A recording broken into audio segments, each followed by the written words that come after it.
그때 예수께서 성령에 이끌려 마귀에게 시험을 받으러 광야로 가사 40일을 밤낮으로 금식하신 후에 줄이신지라. 시험하는 자가 예수께 나와서 이르되 내가 만일 하나님의 아들이여든 명하여 이 돌로 떡덩이가 되게 하라.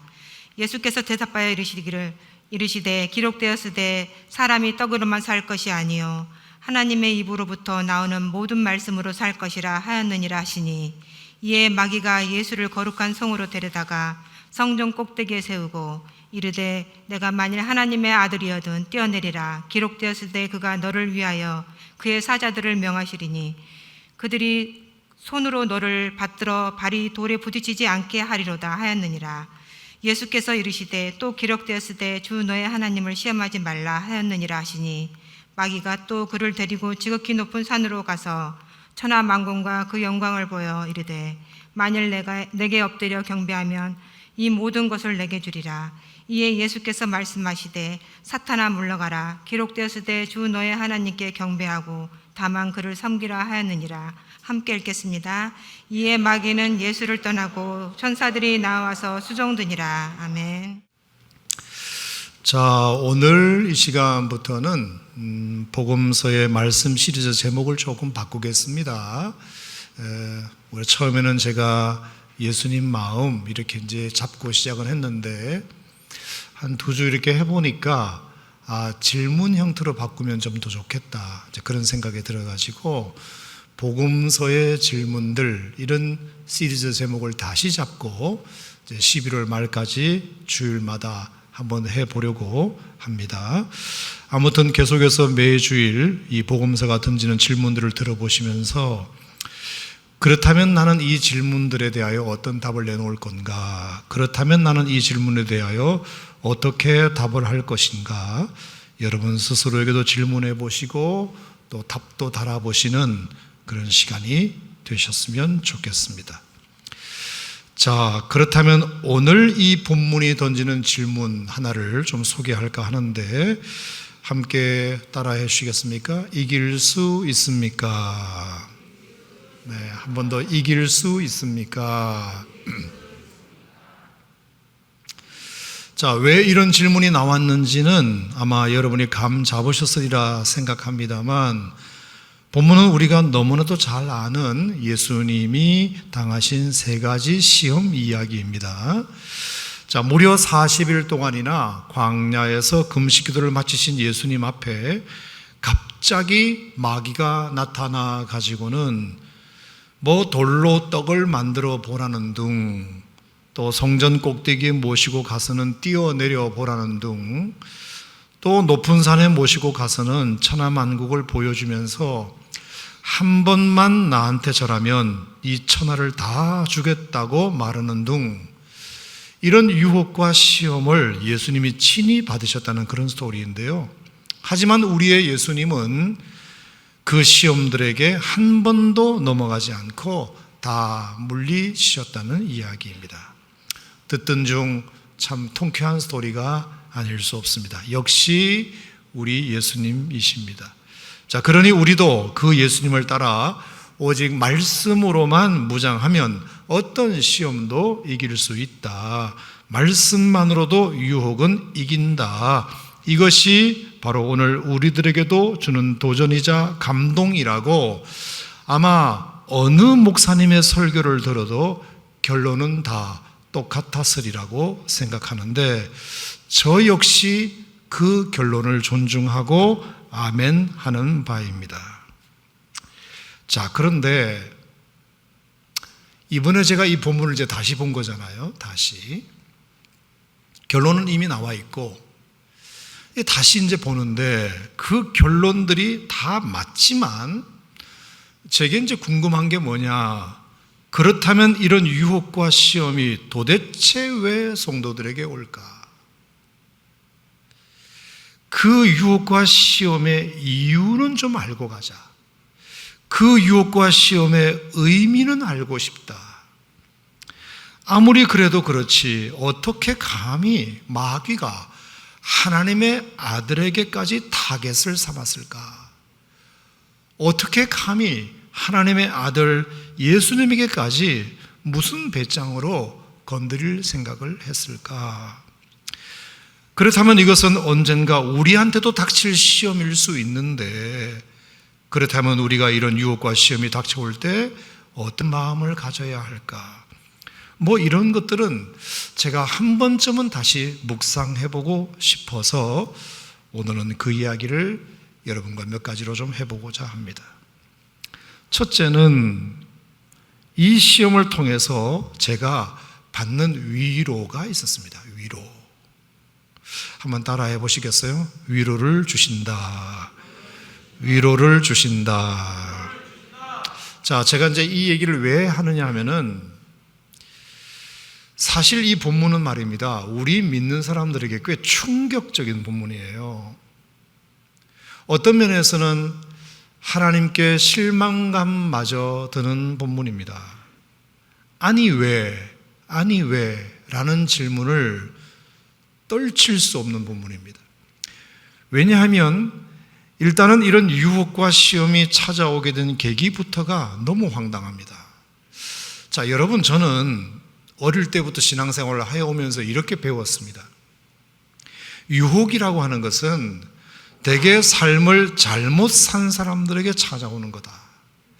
영적으로 내가 좀 느슨해졌다거나 하나님을 좀 멀리 떠나 있었다거나 말씀 생활, 기도 생활을 좀 소홀히 했거나 했을 때 대개 유혹은 찾아온다고 저는 배웠습니다. 맞죠? 그런 사람들을 마귀는 탁 찍어가지고 그런 믿음의 대열에서 이탈한 사람들의 빈틈을 노려 우는 사자와 같이 덥석 물어버리는 것이 유혹이라고 저는 배웠습니다. 그래서 우리는 그런 유혹을 피하기 위해서라도 늘 성령 충만해야 된다, 늘 성령 충만해야 합니다 라고 어릴 때부터 늘 그런 설교를 들어왔어요. 그렇게 본다면 오늘 본문은 제가 지금까지 들었던 설교와는 정반대입니다. 왜냐?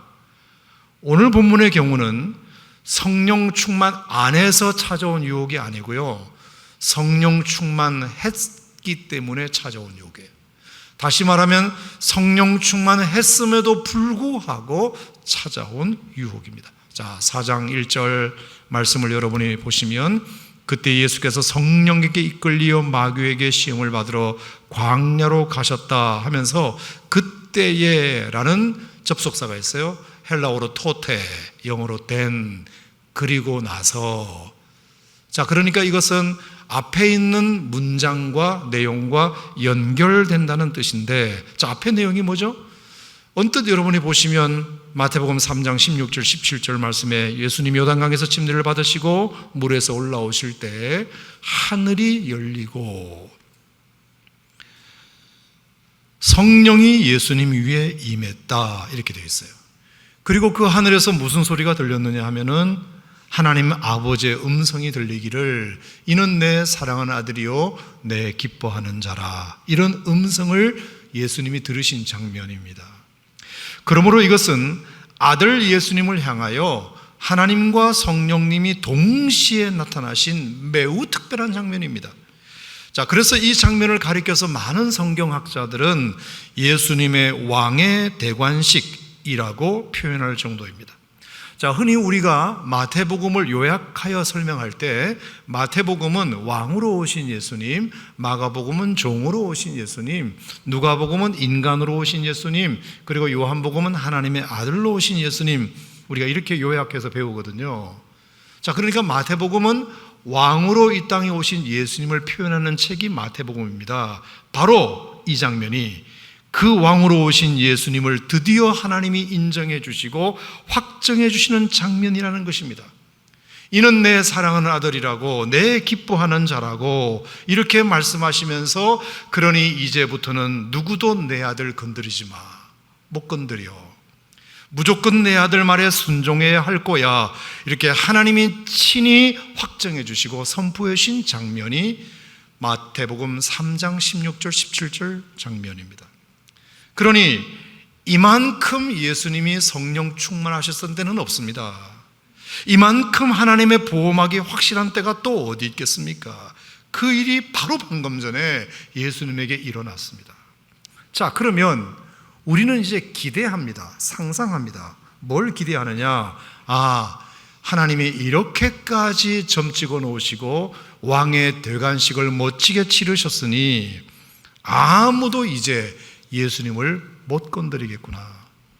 빨간 레드카펫 깔린 길 위를 황금마차 타시고 많은 사람들의 찬양과 경배를 받으면서 행진부터 시작하시겠구나. 자, 이것이 보통 우리가 상상하는 영화에서 보거나 역사각에서 보거나 흔히 보아온 왕의 대관식 이후에 이어지는 세리머니입니다. 그렇죠. 그런데 어처구니 없게도 예수님의 대관식 이후는 전혀 그렇지를 못합니다. 대관식 이후의 첫 일정이 뭐였죠? 놀랍게도 신라 호텔에 가서 축하연 하는 것도 아니고 청와대 영빈관 축하연을 벌인 것도 아니고 황감마차를 탄 것도 아니고 레드카펫도 아니라 척박한 광야로 그냥 예수님이 몰아가는 거였습니다. 여러분, 이것이 어떻게 상식이겠습니까? 방금 왕의 대관식을 치르셨는데 하나님이 그것을 인정하셨는데 그 축하연이 끝나자마자, 취임식이 끝나자마자 갑자기 광야로 예수님을 그냥 내보내셨다. 게다가 더 웃긴 건 뭔지 아세요? 그 광야에 가서 뭘 하셨다? 금식하셨다. 2절 말씀에 보면 그것도 40일씩이나 금식을 시키십니다. 방금 즉위식을 맡기신 예수님에게는 정말 어색하게 이를 데 없는 장면입니다. 아무리 그래도 이제 막 왕이 되신 예수님에게 솔직히 이것은 너무합니다. 내 사랑하는 아들, 내 기뻐하는 자라며 축복까지 듬뿍 받으신 예수님에게 거나한 잔치상은 차려드리지 못할 망정 40일 금식하라는 명령은 해도 너무한 조치라고 생각합니다. 너무한 조치다. 물론 성경에 금식하는 장면은 여러 번 등장합니다. 금식이 나쁜 건 아니고 좋은 겁니다. 필요합니다. 하지만 성경에 나오는 대부분의 금식은 어떨 때 하느냐? 첫 번째, 긴급한 기도 제목이 있을 때 하거나 중병에 걸렸거나 그리고 나라가 위태로웠을 때 사람들이 모여서 금식하며 기도하는 장면은 덜어 있어도 이렇게 예수님의 경우처럼 이제 왕의 대관식이 끝나자마자 무슨 간절한 소망이 있는 것도 아니고 무슨 나라에 위급한 일이 생긴 것도 아니고 무슨 중병에 걸린 것도 아닌데 예수님에게 하루 이틀도 아니라 40일씩이나 금식을 해라? 여러분, 이해가 되면 저한테 좀 이해된다고 얘기해 보시겠어요? 아니면 안 된다고 얘기를 해 보시든지. 아무리 봐도 예수님이 40일 동안 금식해야 할 이유를 제가 찾지 못했습니다. 그런데 성령은 왕의 즉위식이 마치자마자 그를 광야로 내보내시더니 40일 금식해. 황당한 건 또 있습니다. 그렇게 40일 동안 쫄쫄 굶으면서 금식하시고 났더니 이제는 마귀의 시험까지 찾아옵니다. 그 어느 때보다 몸과 마음이 약해졌을 때, 너무나 약해서 아무런 힘도 기력도 없을 때 하필이면 그때 어마무시한 시험이 찾아옵니다. 여러분도 시험 쳐봐서 아시지만 시험을 앞둔 수험생에게는 말입니다, 무엇보다 체력 보강이 중요합니다. 그 어느 때보다도 고단백으로 잘 먹어야 시험도 잘 칩니다. 제가 지난주 목요일 날 상담사 시험이라는 것을 생애 최초로 쳐봤습니다. 붙을지 안 붙을지 모르겠지만 쳤어요. 얼마나 공부를 내가 빡세게 했는지 몰라요. 너무 떨렸어요. 그 아침에 가는데 집사람이 계란 후라이 2개 해준 게 그렇게 힘이 되더라고요. 힘이 돼요. 단백질을 보강해야 됩니다. 고단백을 먹어야 체력 보강을 해서 시험 잘 칠 것 아닙니까? 그런데 예수님은 40일을 쫄쫄 굶은 상태로 아무런 힘도 없이 그 어마무시한 시험을 치르십니다. 누가 이해합니까? 게다가 이해할 수 없는 일은 또 있습니다. 그 모든 것을 성령님이 기획하셨습니다. 4장 1절에 보면 그때 예수께서 성령에게 이끌리어 마귀에게 시험을 받으러 광야로 가사 성령에게 이끌리어 성령이 예수님을 데리고 가셨습니다. 처음부터 다 이건 성령님의 작품입니다. 성령이 그 힘없는 예수님을 이끌고 마귀한테 데리고 가십니다. 아니 어디 세상에 성령님이 할 일이 없어서 그런 일이나 하십니까? 아니 어디 데리고 갈 데가 없어서 그런 데를 데리고 가십니까? 바로 앞 3장에서 침례받고 올라오시는 예수님을 향하여 성령을 비둘기같이 내려주신 것은 뭐고, 그를 광야에서 아무 이유도 없이 40일씩이나 금식하여 완전히 힘을 빼게 하는 것은 또 뭡니까? 그렇게 하나님으로부터는 너는 내 아들, 너는 내 기뻐하는 자라는 메시지를 주신 것은 뭐고, 갑자기 또 그런 어마무시한 마귀의 시험장에까지 들여보내시는 것은 뭡니까? 정말이지 마태복음 4장의 성령이 3장의 성령과 같은 분 맞습니까? 바로 앞에서는 그렇게 예수님을 영광스럽게 높이시더니 바로 뒤에서는 그렇게 모질게 대하고 한없이 낮추십니까? 사랑한다 하셨으면 시련을 주시지를 말든지, 시련을 주시려거든 사랑한다는 말을 하지를 말든지, 왜 성령은 그런 더블 바인딩 메시지, 이중 구속적 메시지를 줍니까? 여기까지. 설교 1단계 끝났습니다. 자, 여러분의 의견을 한번 들어봅시다. 어떻게 생각하십니까? 쳐다만 보지 말고 뭔 얘기를 좀 해봐봐요. 자, 여기까지 이해가 되시나요? 저는 잘 이해가 안 돼요.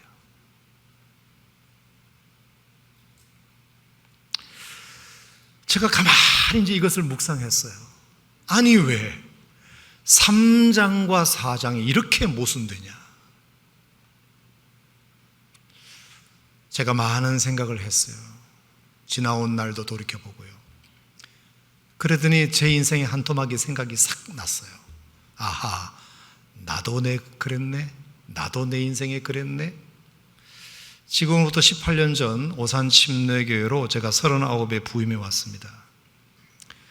당연히 성령님의 허락을 받고 왔어요. 당연하죠. 성령님의 인도 없이 제가 어떻게 여기 오겠습니까? 그리고 모든 성도들이 다 나 좋다고 투표했습니다. 담임 목사님으로 모시기로 결정합시다. 저도 제 나름대로 말씀 받고 왔습니다. 여호수아 1장에서 내가 모세와 너와 함께 했던 것 같이 내가 너와도 함께 할 거야. 강하고 담대해. 내가 너를 떠나지도 않고 버리지도 않을 거야. 이 약속의 말씀을 내가 딱 받고 왔거든요. 자, 성령님의 허락 없이 어떻게 오산 침례교를 옵니까? 여러분이 좋다고 투표 안 하면 어떻게 옵니까? 제가 말씀으로 확정받지 않고 어떻게 옵니까? 완벽하게 제가 볼 때 하나님의 뜻으로 알고 여기 왔습니다. 그러니 저는 일말의 기대를 합니다. 어떤 기대냐? 그래, 이렇게 성령님께서 나를 인도하시고 성도들이 좋아라 하시고 그리고 나도 말씀 받고 왔으니까 그래, 비단길은 아니어도 꽃길은 아니어도 가시밭길은 아니겠다. 황금마차는 아니어도 적어도 두발 자전거 정도는 태워주시겠다. 그렇게 생각했습니다. 그런데 그게 아니라는 것을 딱 2년 지나고 알았습니다. 자전거는커녕 저의 연약한 이 두 다리로만 걷게 하셨고 어떨 때는 무릎으로 기어가야만 했던 나날도 너무 많았습니다. 아니 하나님 도대체 나한테 왜 이러시냐고, 분명히 허락하시지 않았냐고, 인도하시지 않았냐고, 말씀 주시지 않았냐고, 그러면 꽃길은 아니어도 가시밭길은 하지 마셔야지. 그 버림받았던 느낌, 그 외롭고 억울했던 상처를 잊을 수가 없어요. 지금은 마음이 편해져서 뭐 옛날 얘기를 좀 쉽게 하고는 있습니다만 그때는 많이 힘들었습니다. 그 누구도 모르는 눈물을 얼마나 많이 훔쳤는지 몰라요. 해결의 기미는 보이지 않고 앞이 보이지 않았던 세월들이 저에게도 있었습니다. 제가 드리고 싶은 말씀은, 그래서 예수님이 조금 이해가 됩니다. 그 예수님의 심정과 아이덴티파이 됩니다. 그래서 제가 내린 중간 결론이 뭔지 아세요? 신앙의 길이라는 게 이런 것이라는 것을, 내가 머리로만 아는 것을 내 경험으로 알려주시는 거구나. 하나님을 섬기는 길, 예수님 가신 십자가의 길을 나도 간다는 것이 뭔지를 이것을 통해서 조금 알려주시는 거구나. 지금 내 사역의 길이 그래서 이상한 길이 아니라 제대로 가는 것이구나. 신앙의 길은 역시 꽃길이 아니라 광야길이구나. 힘을 축적해 가는 것이 아니라 힘을 빼는 길이구나. 하나님이 나를 축복하셨으니 세상도 나를 어찌하지 못할 거라는 것이 아니라 오히려 그러면 그럴수록 더 거세지는 그 세상과의 치열한 마찰들 속에서 나를 다듬고 내 마음 다져가고 내 마음 정해가는 과정이 신앙의 길이구나. 그렇다면 오히려 나는 신앙의 길에 제대로 들어섰구나. 사역의 길에 제대로 들어섰구나. 그렇게 생각하는 계기가 되었습니다. 그때부터 제가 누가 이제 신학교를 가겠다고 추천서를 써달라 그러면 그전에는 뭐라고 물었느냐? 너 성경 많이 읽어? 너 기도 많이 해? 너 설교 잘할 수 있어? 그전에는 그렇게 물었다면 그 이후로 제가 신학교를 가겠다고 추천서 써달라는 친구에게 두 가지를 묻습니다. 너 억울한 거 참을 수 있어? 너 외로운 거 견딜 수 있어? 너 억울한 거 참을 수 있어? 너 외로운 거 견딜 수 있어? 그거 못할 것 같으면 가지 마. 가지 마.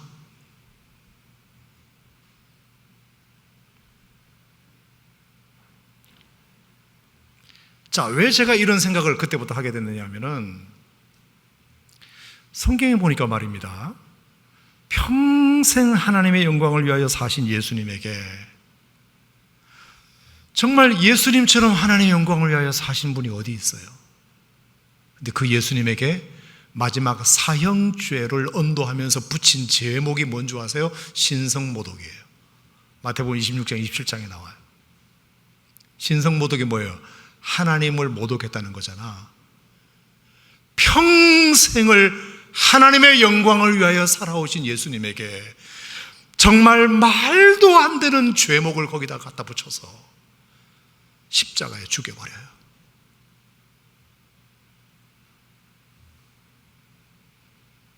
세상에 이런 억울할 때가 누구보다도 하나님의 이름을 높이기 위하여 열심히 살아오신 예수님에게 그래 붙일 게 없어서 그런 걸 갖다 붙이냐? 신성모독이라니. 정말 예수님이 요만큼이라도 하나님을 모독한 거 있으면 여러분 얘기해 보세요. 정말 요만큼이라도 하나님을 모독한 거 있으면 얘기해 봐. 없어. 근데 사람들이 신성모독이라는 죄를 붙여서 십자가에 죽여버려요. 사역의 길은 억울함을 각오하는 길입니다. 내가 했던 것과 평가가 다를 수 있어요. 그거 각오 없으면 하지 마, 아예. 뿐만 아닙니까? 3년을 사랑하고 가르치면서 키워온 제자들 딱 위험이 감지되니까 슬쩍 빠져나가는 거 보세요.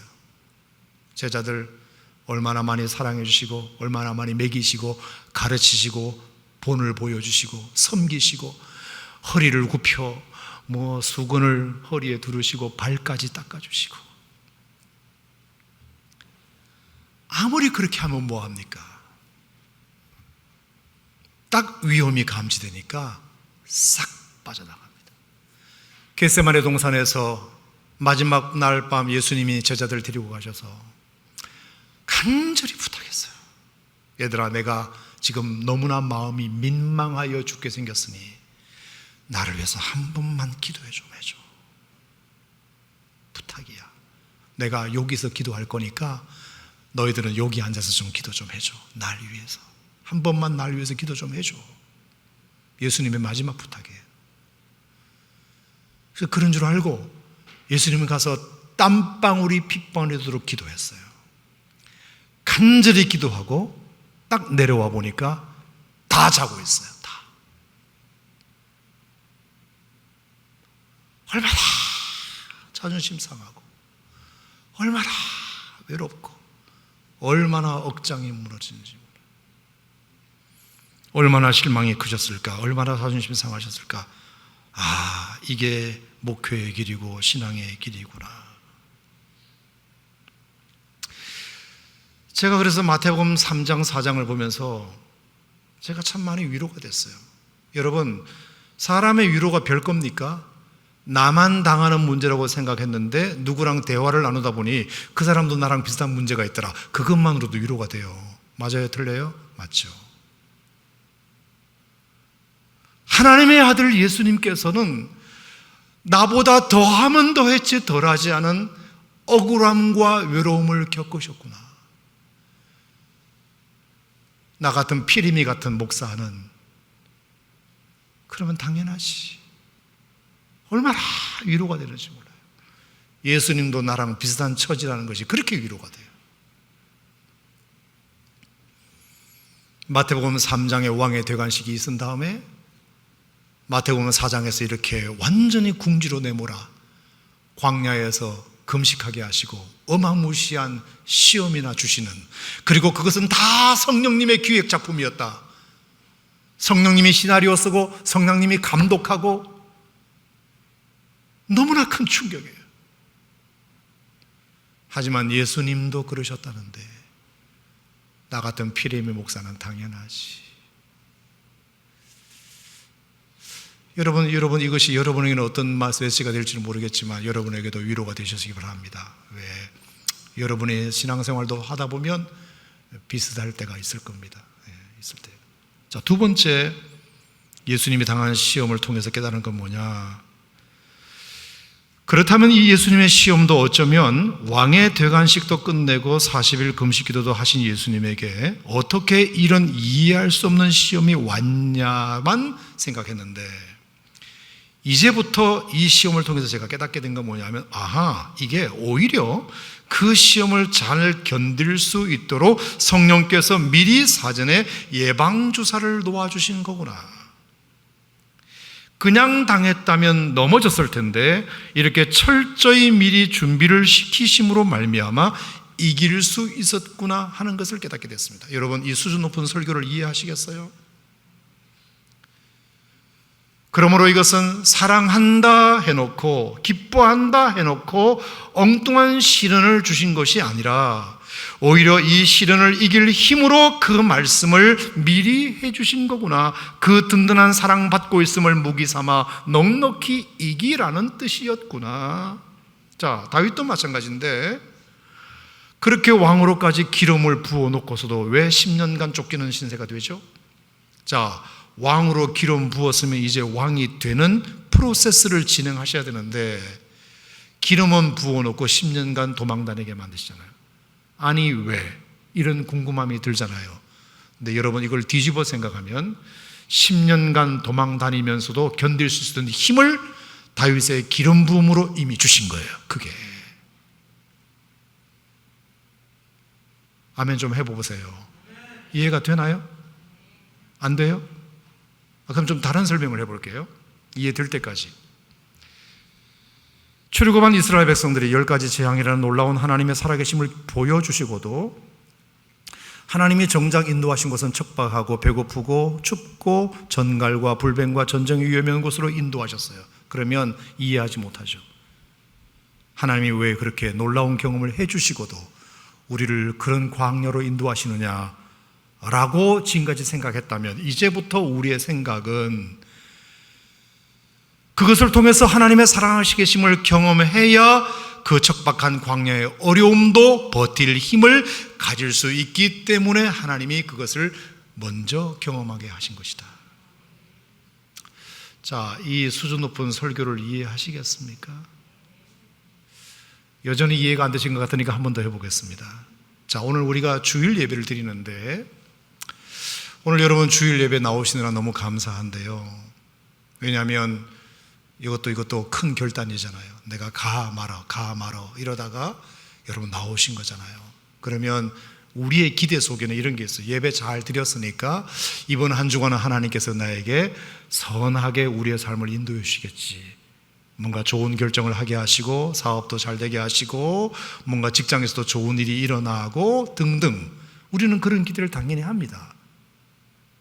그런데 여러분 지금까지 살아보셔서 아시겠지만 꼭 그렇지만 않아요. 아예 내일 월요일 아침 초장부터 나에게 굉장한 어려움이 닥칠 수도 있어요. 그러면 뭐지? 내가 어제 그렇게 하나님 앞에 예배 드렸는데 도대체 이런 인도하심은 뭐지? 생각할 수 있잖아. 지금까지의 생각이 그랬다면 이제부터는 어떻게 생각하자고 제가 말씀드리고 싶으냐? 그래, 그렇게 내일 가면 또 그런 실패와 좌절이 생길 줄 알고 미리 오늘 은혜 받게 하셔서 예방주사를 놔준 거다. 그걸 이길 수 있도록, 그걸 견딜 수 있도록. 동의합니까 여러분? 그래서 저는 마태복음 3장의 왕의 대관식 이후에 벌어진 예수님의 광야 체험은 이해할 수 없는 프로세스가 아니고, 그래, 그 광야의 시련이 마태복음 3장의 축복이 없었다면 견디실 수 있었겠나? 미리 힘을 주신 거였구나. 믿으시면 아멘 하시기 바랍니다. 여러분, 앞으로 우리가 어떤 시련이 생기든지 이렇게 해석하면 좋을 것 같다. 자, 세 번째, 정말 중요한 것을 나누고 싶은데 그것은 뭐냐면, 앞으로도 우리가 이런 마귀의 시험과 유혹을 잘 통과하기 원한다면 이 마귀의 시험 문제의 유형을 좀 촘촘하게 더 분석하자는 것입니다.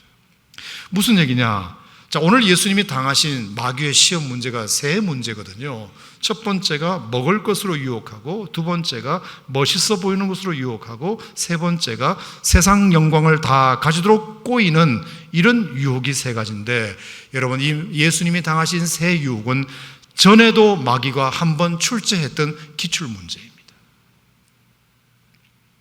여러분, 시험 공부에서 제일 중요한 게 뭔지 알아요?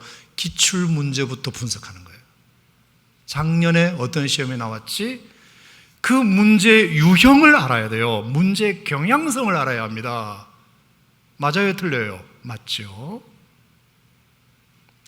그렇다면 마태복음 4장에 이 마귀의 시험이 있기 전에 기출 문제가 있었어요.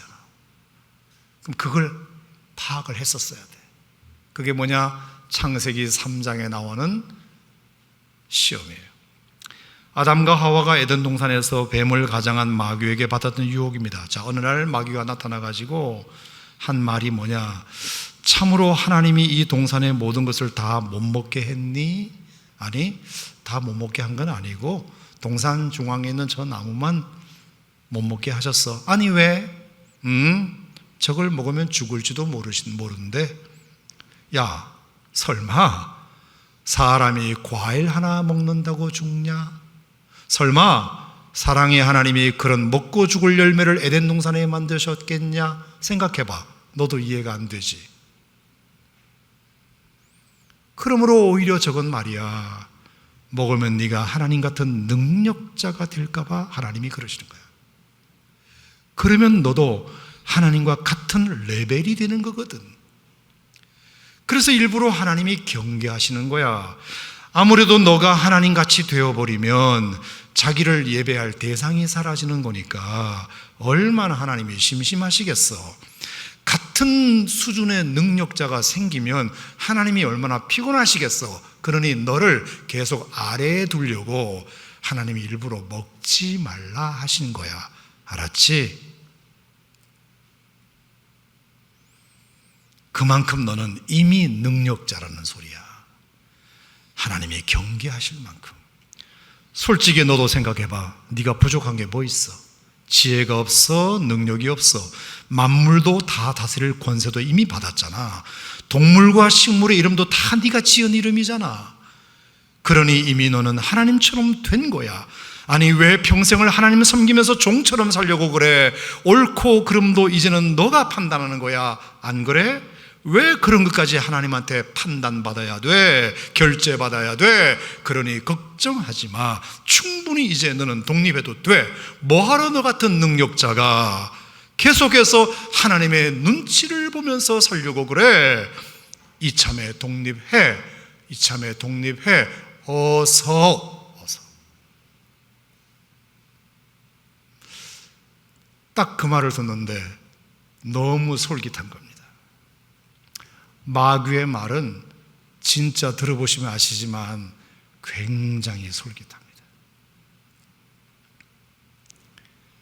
그래서 아담과 하와는 지금까지 자신을 위하여 해와 달과 별들을 만들어주시고 땅과 바다를 만들어주시고 동물과 식물을 먹을 것으로 주시고 지혜를 주시고 지도력을 주시고 번성을 축복을 주시고 하나님의 형상까지도 다 허락해 주신 그 하나님을 배신하고 정말이지 10원짜리 하나 준 일이 없는, 어디 가서 밥 한 끼 사준 적도 없는 그 마귀의 말에 한 방에 넘어갑니다.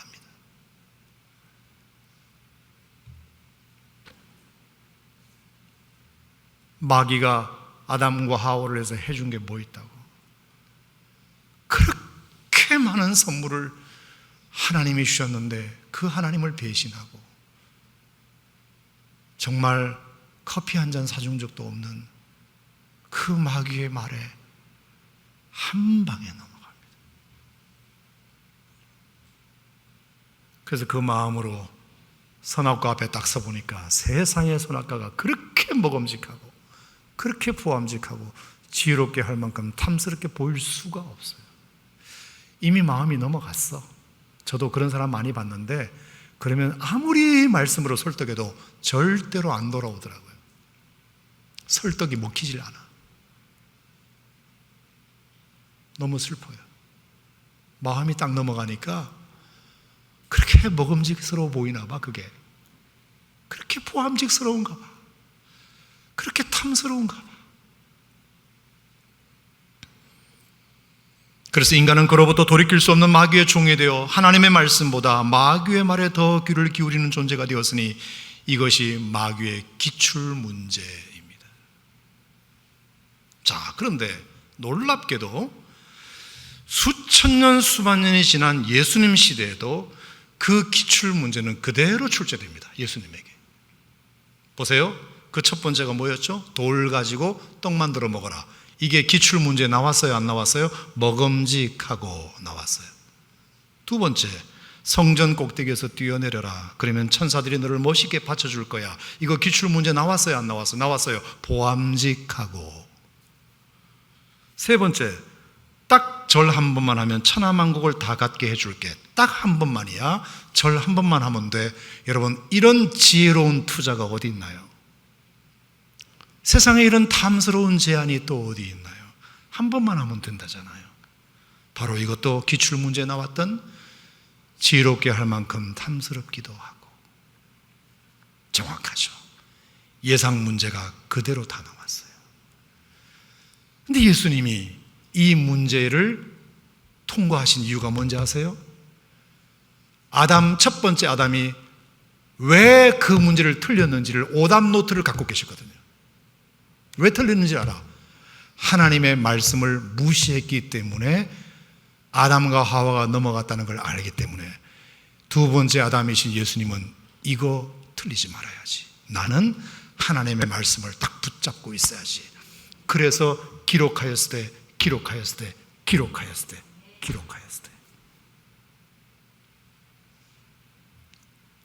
미리 준비하셨어요.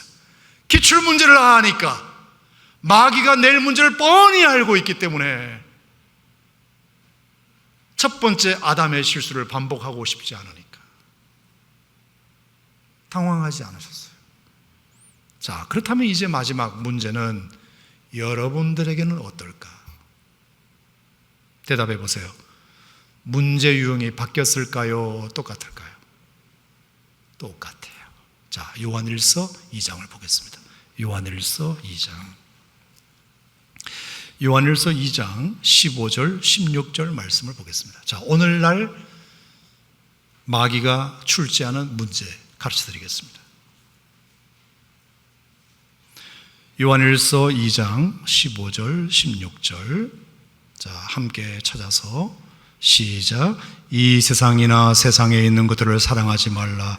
누구든지 세상을 사랑하면 아버지의 사랑이 그 안에 있지 아니하니 이는 세상에 있는 모든 것이 육신의 정욕과 안목의 정욕과 이생의 자랑이니 다 아버지께로부터 온 것이 아니요 세상으로부터 온 것이라. 자, 여기 세 문제가 나와요. 육신의 정욕. 자, 먹음직하고 선악과를 봤을 때 그게 예수님에게 그대로 나왔어요. 돌을 가지고 떡을 만들어 먹어라. 이게 육신의 정욕으로 이어지래요. 두 번째, 보암직하고, 이게 예수님에게 그대로 나왔어요. 성전에서 뛰어내리면 천사들이 받쳐주니까 얼마나 멋있어 보이겠니? 이게 요한일서에는 안목의 정욕, 안목. 세 번째, 지혜롭게 할 만큼 탐스럽기도 하고, 이것이 한 번의 절에 천하만국을 얻게 만드는 탐스러움이었어요. 그게 지금 요한일서에 나오는 이생의 자랑. 똑같아요. 자, 우리 여기 마귀가 없으니까 우리끼리 한번 얘기해 봅시다. 진짜 나 기분 나빠요. 나 정말 기분 나빠. 마귀는 연구를 안 해, 얘가. 아니, 어떻게 창세기에 냈던 문제를 지금도 내고 있냐? 여러분, 이거는 얼마나 우리를 무시하는 줄 알아요? 왜? 문제를 안 바꿔도 우리는 너무 잘 넘어가는 걸 아니까 굳이 바꿀 필요가 없어요. 육신의 정욕, 안목의 정욕, 이생의 자랑, 이거 딱 출제하면 바로 다 X, 다 낙제. 우리가 지금 당하는 모든 시험과 유혹도 다 육신의 정욕, 안목의 정욕, 이생의 자랑 세 중에 하나예요. 먹음직하고 보암직하고 지혜롭게 할 만큼 탐스럽기도 안 나오는지라.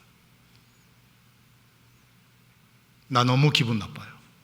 마귀한테 연구 좀 해라. 연구 좀 다른 문제 좀 내봐. 근데 마귀는 끝까지 같은 문제를 내요. 왜? 굳이 다른 문제를 낼 필요가 없으니까.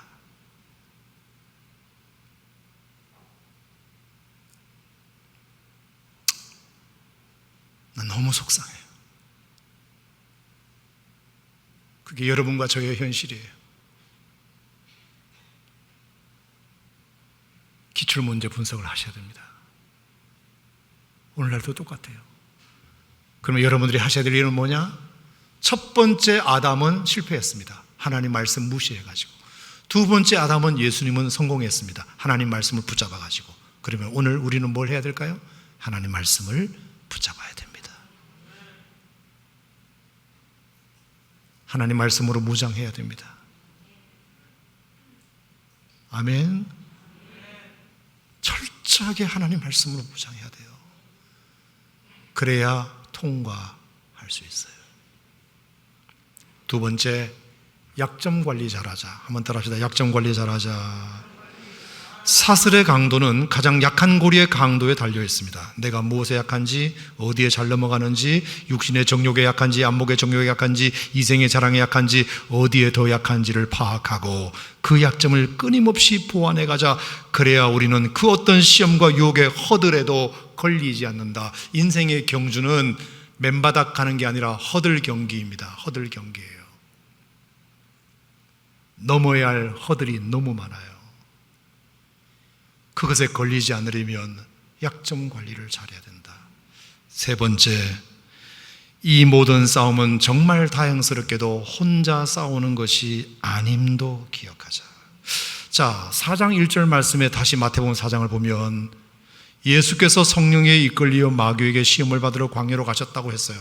자, 처음에는 우리가 이걸 어떻게 해석했었죠? 성령님이 그래 데리고 갈 데가 없으셔서 우리를 광야로 데리고 가시냐 이렇게 생각했는데, 가만히 생각해 보면 이게 은혜되는 말씀인 게 뭐냐? 오호, 그러면 광야에 예수님만 계시던 게 아니고 성령님도 같이 계셨구나. 우리는 절대 혼자가 아니구나. 시험 받는 현장에 성령님도 함께 계시구나. 그 시험은 예수님 혼자서 감당한 것이 아니라 성령님이 함께 계셨구나. 그러니 여러분 믿으시기 바랍니다. 여러분은 절대로 혼자가 아닙니다. 어디에 계시든지 무엇을 하시든지 절대로 혼자가 아닙니다. 성령님이 옆에 계셔 주십니다. 위에 계십니다. 아래에 계십니다. 오른쪽에 계십니다. 왼쪽에 계십니다. 앞에 계십니다. 뒤에 계십니다. 둘레에 계십니다. 여러분 안에 계십니다. 성령님은 늘 여러분 곁에 계십니다.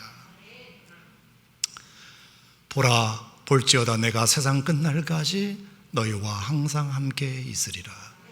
내가 너를 떠나지 아니하리라. 내가 너를 버리지 아니하리라. 두려워 말라. 나는 내 하나님이라. 놀라지 말라. 내가 너와 함께 함이라.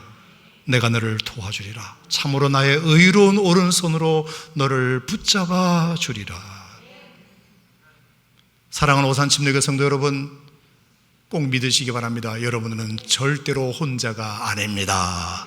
성령님 여러분 곁에 계시셔서 어떤 고난도, 어떤 시련도, 어떤 시험도, 어떤 유혹도 이길 수 있도록 옆에서 힘 주십니다. 지혜 주십니다. 소망 주십니다. 그래서 우리는 이길 수 있습니다. 이길 수 있습니다.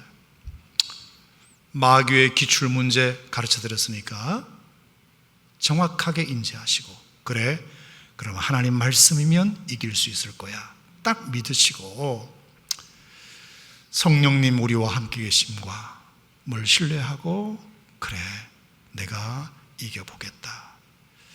여러분 꼭 그러셔서 여러분의 삶에 어떤 유혹과 시련이 오더라도 반드시 하나님의 사람답게 이겨내시기를 주의 이름으로 축원합니다.